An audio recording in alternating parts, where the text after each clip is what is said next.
জয় দিয়ে শুরু করেছে বাংলাদেশ দল, যেটি ২০০৭ বিশ্বকাপে টি-20 বিশ্বকাপের প্রথম আসর। সেই বিশ্বকাপে কিন্তু বাংলাদেশ ওয়েস্ট ইন্ডিজের মতো একটি দলকে হারিয়ে দিয়ে শুরু করেছিল এবং তারপরে এই যে ১৪ বছর আর কোনো আইসিসি র্যাঙ্কিংয়ের শীর্ষ ৮-এ থাকা কোনো দলকে বাংলাদেশ আর টি-20 বিশ্বকাপে হারাতে পারেনি। তারপরে এই শ্রীলঙ্কার বিপক্ষে জয়, যারা শীর্ষ ৮-এ ছিল র্যাঙ্কিংয়ে, তাদেরকে হারিয়ে বাংলাদেশ শুভ সূচনা করেছে বিশ্বকাপে। অনেক স্পেকুলেশন ছিল, অনেক শঙ্কা ছিল, অনেক ধরনের সন্দেহ ছিল বাংলাদেশ দলকে নিয়ে। সেই সন্দেহ শঙ্কা সব উড়িয়ে দিয়ে তারা সুন্দরভাবে শুরু করেছে বিশ্বকাপ। ১৫তম ম্যাচ খেলেছে বাংলাদেশ দল এই বিশ্বকাপের, কিন্তু সেই শুরুটা বাংলাদেশের ভালো হয়েছে। এরপরে মাত্র ১.৫ দিন মাঝখানে সময় পেয়েছে, কারণ বাংলাদেশ সময় অনুসারে যদি ধরি, শ্রীলঙ্কার বিপক্ষে ডালাসে বাংলাদেশ খেলেছে শনিবার ভোরে। তারপরেই কিন্তু সেদিন বিকেলের পর সন্ধ্যার সময় কিন্তু বাংলাদেশ নিউ ইয়র্কে এসেছে। নিউ ইয়র্কের লং আইল্যান্ড, যেখানে আইজেনহাওয়ার পার্ক, সেখানে কিন্তু stadium Nassau county international cricket stadium, সেখানে দক্ষিণ আফ্রিকার মোকাবেলা করবে বাংলাদেশ দল। সেই মাঠে বাংলাদেশ পৌঁছেছে রবিবার ভোরে, অর্থাৎ রবিবারে বিকেলের দিকে বাংলাদেশ আসলে অনুশীলন করবে কিনা সেটি গভীর রাতে বাংলাদেশ সময় অনুসারে জানা যাবে হয়তোবা। তবে অনুশীলন করার সুযোগটা খুবই কম। সেই ক্ষেত্রে হয়তোবা দক্ষিণ আফ্রিকার সাথে ওইরকম প্রস্তুতি ছাড়াই বাংলাদেশকে খেলতে হবে। এই মাঠটিতে বাংলাদেশ আগেও এসেছিল। ২৯শে মে বাংলাদেশ এই মাঠটিতে এসেছিল এবং অনুশীলন করেছিল। তখন নাজমুল হোসেন শান্ত এই মাঠটি দেখে খুব উচ্ছ্বাস প্রকাশ করেছিলেন। তিনি বলেছিলেন, এত সুন্দর মাঠ, এত সুন্দর উইকেট। তখনও তিনি কিন্তু জানতেন না যে এই মাঠের উইকেটে এত ধরনের সমস্যা রয়েছে। কারণ মাঠটি দেখতে সুন্দর, উইকেট দেখতে সুন্দর, সবই ঠিক আছে, কিন্তু সেটির আচরণ আসলে কেমন হবে ম্যাচ শুরু হওয়ার পরে কিন্তু বোঝা গেছে। ভারতের বিপক্ষে অফিসিয়াল যে ওয়ার্ম আপ ম্যাচ বাংলাদেশ খেলেছে, সেখানে বাংলাদেশ কিন্তু পরে ব্যাটিং করতে নেমে খুবই ভুগেছে। ৯ উইকেটে ১২২ রান করতে সক্ষম হয়েছিল। ৪১ রানে ৫ উইকেট হারিয়েছিল প্রথমে টপ অর্ডারদের ব্যর্থতায়। সেটিকে সবাই ভেবে নিয়েছিলেন যে বাংলাদেশের সাম্প্রতিক সময়ে যে ব্যর্থতার মধ্যে দিয়ে যাচ্ছে, ব্যাটসম্যানরা ভালো করতে পারছেন না, হয়তো সেটিরই একটি রেশ ওই ম্যাচে দেখা গেছে ভারতের বিপক্ষে। কারণ ভারত অন্যতম শক্তিশালী একটি দল, বিশ্বের এই মুহূর্তে ১ নাম্বার টি-20 দল। তাদের বিপক্ষে এরকম হতেই পারে এটি সবাই ধরে নিয়েছিলেন। কারণ ভারত প্রথমে ব্যাটিং করে কিন্তু ১৮২ রান তুলেছিল, সেখানে বাংলাদেশ ১২২ রান করেছে। এই উইকেটের আচরণই এরকম, এই মাঠটি এরকমই আসলে আচরণ করেছে। পরবর্তীতে যখন বিশ্বকাপ শুরু হয়েছে, বিশ্বকাপের ৪টি ম্যাচ অনুষ্ঠিত হয়েছে, সেই ম্যাচগুলোতে কিন্তু এরকমই দেখা গেছে। পেসাররা এখানে ভয়াবহ রকমের, কারণ হচ্ছে এখানে আনইভেন বাউন্স রয়েছে। হঠাৎ কোনো বল লাফিয়ে ওঠে, হঠাৎ কোনো বল বেশি সুইং করে, হঠাৎ কোনো বল নিচু হয়ে যায়, কোনো বল হঠাৎ করে স্লাইড করে, এরকম কিন্তু আচরণ এখানে রয়েছে। সঙ্গে বাতাস রয়েছে, সব মিলিয়ে কিন্তু এখানে পেসাররা নিজেরাও জানেন না যে বলটা কোনভাবে তিনি করবেন এবং কোনভাবে বলটি যাচ্ছে। ইতিমধ্যে যে ৪টি ম্যাচ হয়েছে, সেখানে ৪০টি উইকেট নিয়েছেন পেসাররা এবং ৯টি মাত্র উইকেট পেয়েছেন স্পিনাররা। অর্থাৎ স্পিনাররাও যে একেবারে ভালো করবেন না তা নয়। কেশব মহারাজ দক্ষিণ আফ্রিকার, তিনি কিন্তু ২টি উইকেট নিয়েছেন। আরেকজন স্পিনার ২টি উইকেট নিয়েছেন। সব মিলে স্পিনাররা মাত্র ৯টি উইকেট পেয়েছেন, কিন্তু স্পিনাররাও এখানে কার্যকরী হতে পারে। কাজেই রিশাদ হোসেনকে নিয়েই হয়তো বা বাংলাদেশ দল একাদশ সাজাবে।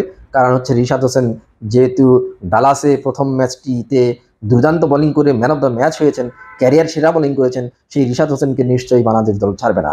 এবং সৌম্য সরকার হয়তো বা ভালো করেননি, কিন্তু আমার মনে হয় যে উইনিং কম্বিনেশনটা বাংলাদেশ ধরে রাখবে। উইনিং কম্বিনেশন ধরে রাখলে বাংলাদেশ আগের ম্যাচটিতে যে একাদশ নামিয়েছে দক্ষিণ আফ্রিকার বিপক্ষে, সেই একই একাদশ নিয়ে নামার কথা। তবে শরীফুল ইসলাম তিনি হয়তো সুস্থ হয়ে উঠবেন। তিনি পুরোপুরি ফিট থাকলে এই ম্যাচটিতে শরীফুল ইসলাম হয়তো বা যোগ দেবেন। কিন্তু আমার কাছে ব্যক্তিগতভাবে মনে হয়েছে তানজিম হাসান সাকিবের যে পেস এবং তার যে ইন্টেন্সিটি রয়েছে এবং যেভাবে বোলিং তিনি করেছেন, তিনি বেশ কার্যকর হবেন দক্ষিণ আফ্রিকার বিপক্ষেও। সেক্ষেত্রে বাংলাদেশ ৩ জন পেসার নিয়েই খেলবে, নাকি সেখানে শরীফুলকে ইনক্লুড করে ৪ জন পেসার নিয়ে খেলবে, অথবা তানজিম হাসান সাকিবকে বাদ রেখে সেখানে শরীফুল ইসলামকে খেলাবে, সেটি আসলে সময়ই বলে দিবে।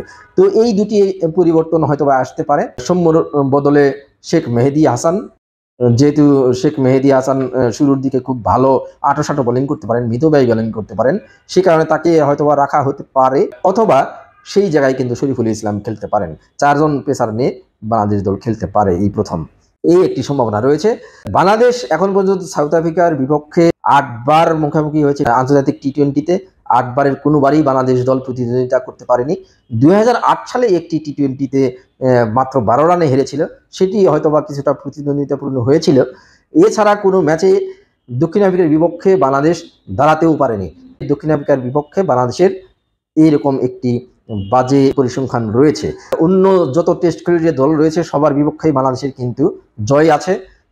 সব মিলে 21টি দলের বিপক্ষে বাংলাদেশ মুখোমুখি হয়েছে এখন পর্যন্ত টি-20 ফরম্যাটে। তার মধ্যে 3টি দলের বিপক্ষে জয় পায়নি। স্কটল্যান্ডের বিপক্ষে 2টি ম্যাচ খেলে 2টি ম্যাচেই হেরেছে।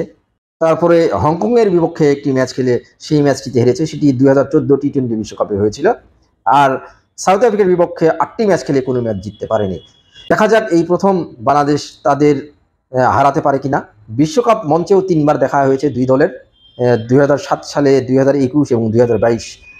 এই 3টি বিশ্বকাপে দুই দলের মুখোমুখি লড়াই হয়েছে। সেই লড়াইগুলোতেও কিন্তু একতরফাভাবে জিতেছে সাউথ আফ্রিকা।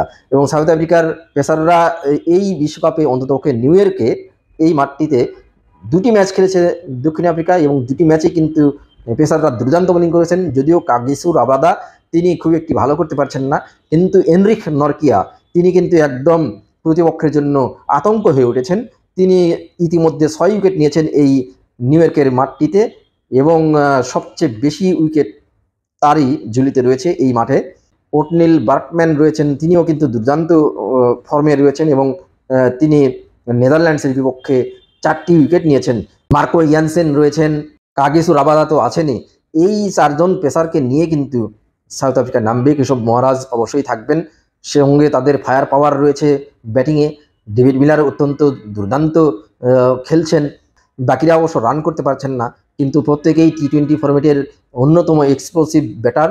এই মাঠটিতে তারা সেভাবে নিজেদেরকে মেলে ধরতে পারছেন না। এখন দেখা যাক তারা বাংলাদেশের বিপক্ষে কী করেন, এবং বাংলাদেশ কতটা চ্যালেঞ্জে পড়ে সাউথ আফ্রিকার বিপক্ষে।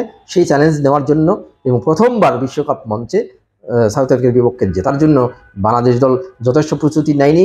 ভারতের বিপক্ষে খেলেছে, সেখানে প্র্যাকটিস করেছে। এখন দেখা যাক সেই অভিজ্ঞতা কতটুকু কাজে লাগে।